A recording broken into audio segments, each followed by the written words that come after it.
నమస్తే, welcome to cine talkies. Nandamuri అభిమానులు Mokshagna entry కోసం ఎంతో కాలం నుంచి ఎదురు చూస్తున్నారు.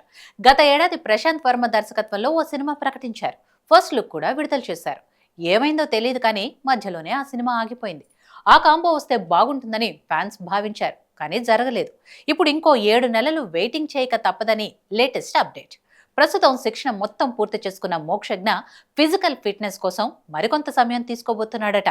ఈలోగా దర్శకుడు, బ్యానర్, కథకు సంబంధించి బాలకృష్ణ కొన్ని కీలక నిర్ణయాలు తీసుకున్నట్టుగా చెబుతున్నారు.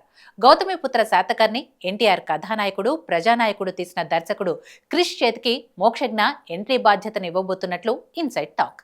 ఆదిత్య 369 సీక్వెల్ గా బాలయ్య సిద్ధం చేసుకున్న ఆదిత్య 999 స్టోరీ ద్వారా ఈ లాంచ్ జరగాలని కోరుకున్నారట.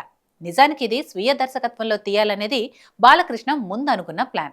కానీ వరుస హిట్లతో కెరీర్లో దూసుకుపోతున్న టైంలో డైరెక్షన్ని నెత్తి మీద వేసుకుంటే ఒత్తిడి పెరిగి లేనిపోని చిక్కులు వస్తాయని భావించి ఆ మేరకు క్రిష్తో సంప్రదింపులు జరిగి దాదాపు లాక్ చేసే దిశగా నిర్ణయం తీసుకున్నట్టుగా చెబుతున్నారు. డిసెంబర్ నుంచి మొదలవచ్చు. ఇది నిజమైతే బాలయ్య అభిమానులకు గుడ్ న్యూసే. ఆదిత్య 369 కొనసాగింపు కోసం ఫ్యాన్స్ ఎప్పటి నుంచో ఎదురు చూస్తున్నారు. ఇటీవలే రిలీజ్ చేసినప్పుడు అదే అభిప్రాయం వ్యక్తం చేశారు. ఇప్పుడు ఆ దిశగానే ప్రణాళిక సిద్ధం కావటం విశేషం. ఆదిత్య 999లో మోక్షజ్ఞతో పాటు బాలయ్య కూడా ఉంటారట. తండ్రి కొడుకుల కాంబో అంటే అంతకన్నా కావాల్సిందేముంటుంది? ఇప్పటికే లేట్ చేసిన మోక్షజ్ఞ వచ్చి రాగానే సినిమాలు వేగంగా చేయటం మీద ఎక్కువ దృష్టి పెట్టాలి. ఏడాదికి 1 లేదా 2 ఏళ్లకు 1 తరహాలో కాకుండా నాన్న వేగాన్ని అందిపుచ్చుకొని ఎక్కువ సినిమాల్లో నటించటం ముఖ్యం.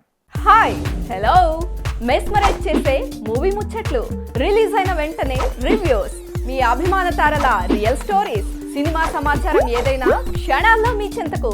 మరింకెందుకు ఆలస్యం, యోయో సినీ టాకీస్ ని సబ్స్క్రైబ్ చేసుకోండి. హలో హలో నోటిఫికేషన్ కోసం గంట కొట్టడం అస్సలు మర్చిపోకండి.